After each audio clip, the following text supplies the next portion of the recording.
La mer, c'est l'inspiration.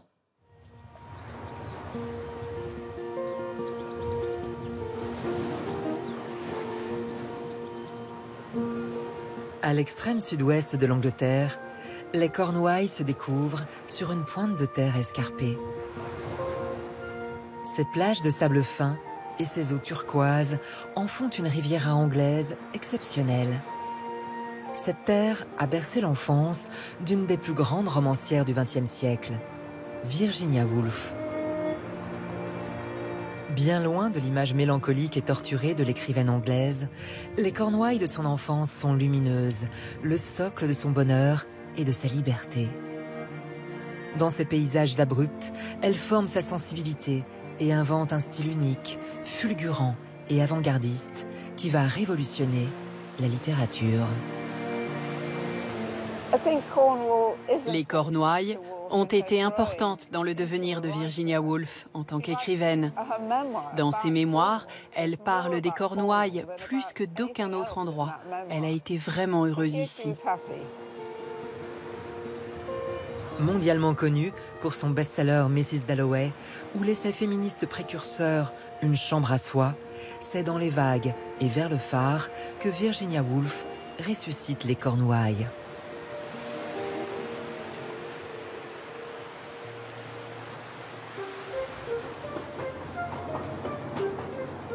Pour rejoindre ces contrées, il faut embarquer à bord du Great Western Railway, le train qui relie Londres à Saint-Yves depuis 1877, charriant avec lui la bourgeoisie londonienne de l'époque. Après s'être ennuyée ferme toute l'année, Virginia Woolf part pour 3 mois de liberté estivale avec ses parents, ses 7 frères et sœurs et leurs domestiques.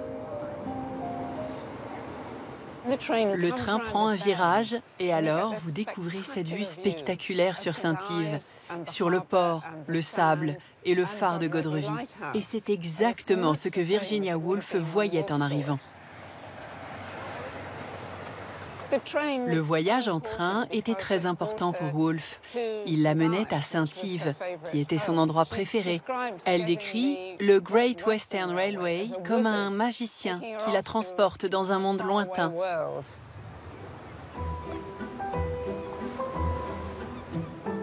Tombé amoureux de la région lors d'une promenade en 1881, le père de Virginia Woolf jette son dévolu sur cette maison, perchée sur les hauteurs de la ville.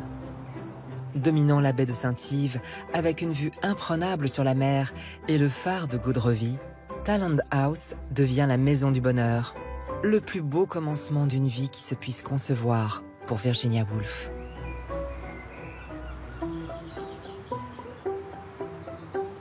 La maison se dressait dans un jardin en pente, lui-même formé de jardins séparés. Il y avait tellement de recoins et de pelouses clôturées que chacun avait son nom propre. Il y avait le jardin du café, la fontaine, la pelouse du criquet, le coin des amoureux, sous la serre, là où grandissait le jacquemanie pourpre.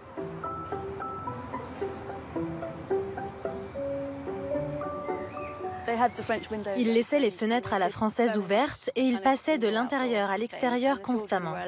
Les enfants avaient le droit de jouer dans le jardin, de descendre à la plage, de jouer au cricket. C'était la liberté. C'est ce que Woolf a eu ici. Loin des interdits de la vie londonienne, Virginia Woolf respire enfin dans ce jardin où tout n'est que lumière, odeur et sensualité. Souffrant de ne pas avoir le droit d'aller à l'école comme ses frères, la petite Virginia se met ici à nourrir de folles ambitions. La liberté physique qu'elle avait ici lui a donné cette force de caractère de croire qu'elle était capable de faire ce qu'elle voulait. Elle a même raconté qu'avec sa sœur, elles avaient fait un pacte. En grandissant, elle voulait devenir peintre et écrivaine. Et ça l'a certainement préparée à vivre ses propres ambitions. À une époque qui cantonne les femmes au foyer, sa sœur, Vanessa Bell, deviendra une peintre renommée. Virginia Woolf, elle, réinventera le roman traditionnel. À Talland House, les invités de marque se succèdent. Intellectuels, poètes, peintres. Depuis le milieu du 19e siècle, Saint-Yves, ancien port de pêche en déclin, attire des artistes du monde entier, en quête d'authenticité. Il devient l'une des plus grandes colonies de peintres d'Europe.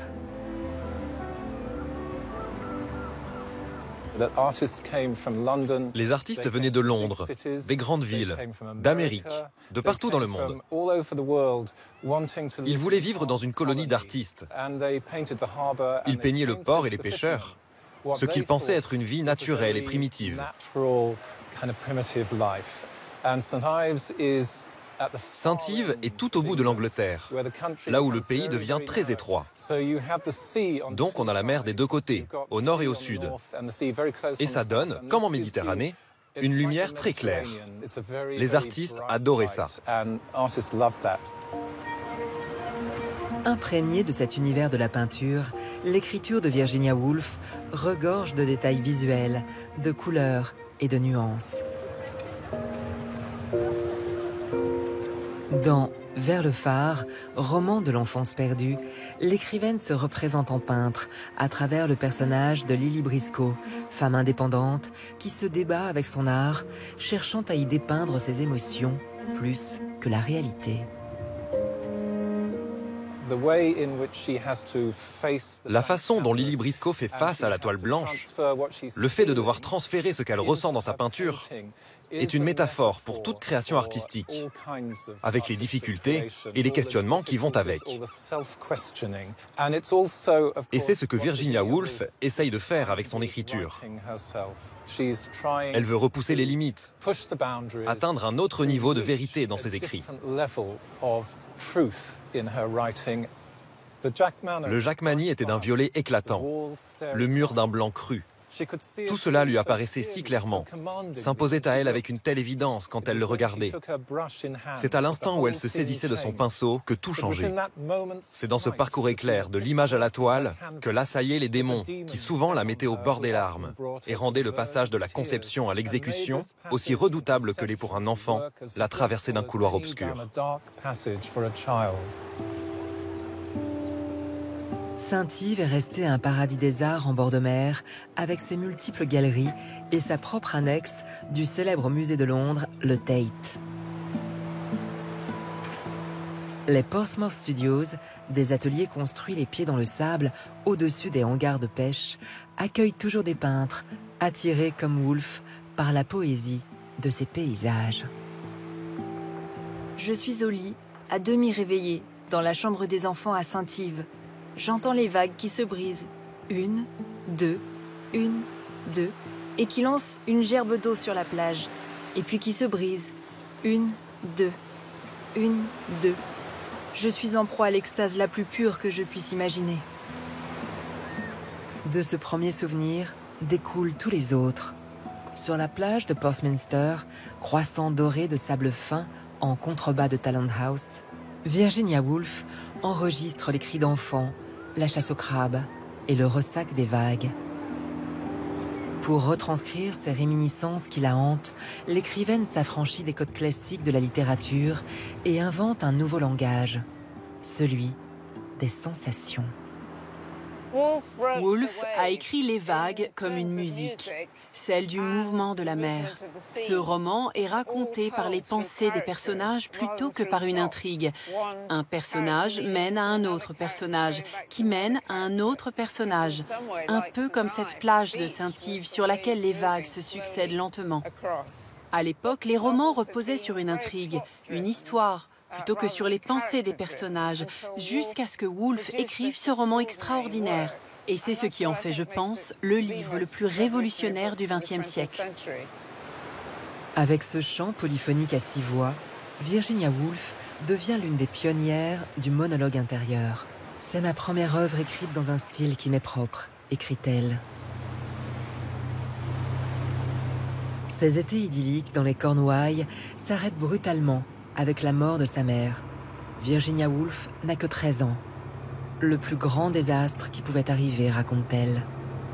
Le phare de Gaudrevie, gardien bienveillant qui propage sa lumière rassurante jusque dans sa chambre d'enfant, devient l'allégorie de ce deuil impossible dans son roman « Vers le phare ».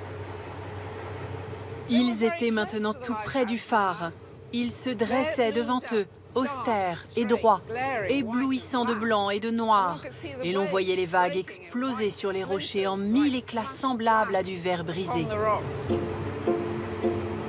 En écrivant ce roman, Virginia Woolf affronte les fantômes de son passé et ressuscite sa famille. Mrs. Ramsay, la mère aimante et dévouée, Mr. Ramsay, le père austère et tyrannique, et James, le petit frère adoré. Le roman s'ouvre avec une promesse, celle de Mrs. Ramsay à son fils d'aller se promener au phare. Au milieu du récit, elle meurt soudainement, laissant la famille dévastée. Virginia Woolf a écrit ce livre comme une psychanalyse pour elle-même. Et quand elle le termine, elle écrit « J'en ai maintenant fait le deuil de sa mère, de son père et de ses frères et sœurs. C'est un roman très cathartique. La dernière ligne dit « J'ai eu ma vision ». Woolf a créé un chef-d'œuvre à partir de son enfance et de sa tristesse. Cette perte douloureuse plonge Virginia Woolf dans une tristesse infinie. Elle attend 10 ans avant de revenir dans le paradis perdu de son enfance. Lors de ces épisodes de dépression, c'est dans ces paysages solitaires qu'elle trouve du réconfort. Sur le chemin côtier qui longe la mer au départ de Saint-Yves, la marche est le remède à son chagrin. C'est l'un des plus beaux chemins côtiers du pays. À l'ouest, on peut voir l'horizon, les falaises escarpées, leurs oiseaux marins, les fleurs sauvages. C'est à seulement une demi-heure de Saint-Yves, mais on se sent très loin, en pleine nature. Virginia Woolf revisitait les paysages de son enfance. Elle partait à la pêche de ses souvenirs, du bonheur qu'elle avait connu. Marcher devient même le prolongement de l'écriture, lui permettant de sortir son esprit de sa cage de fer et de le laisser nager, comme elle l'écrit dans son journal.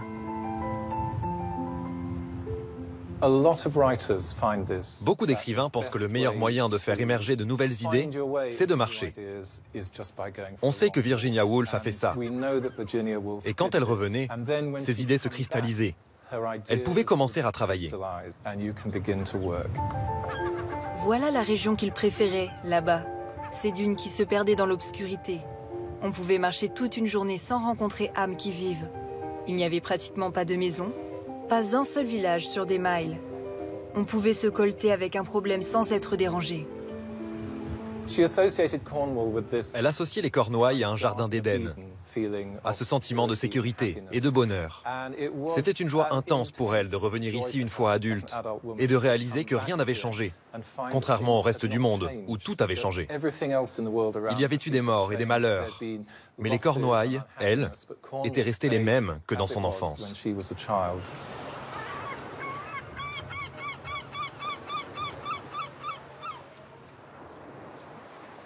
Moi, je dis compétition de photos d'arc-en-ciel sur les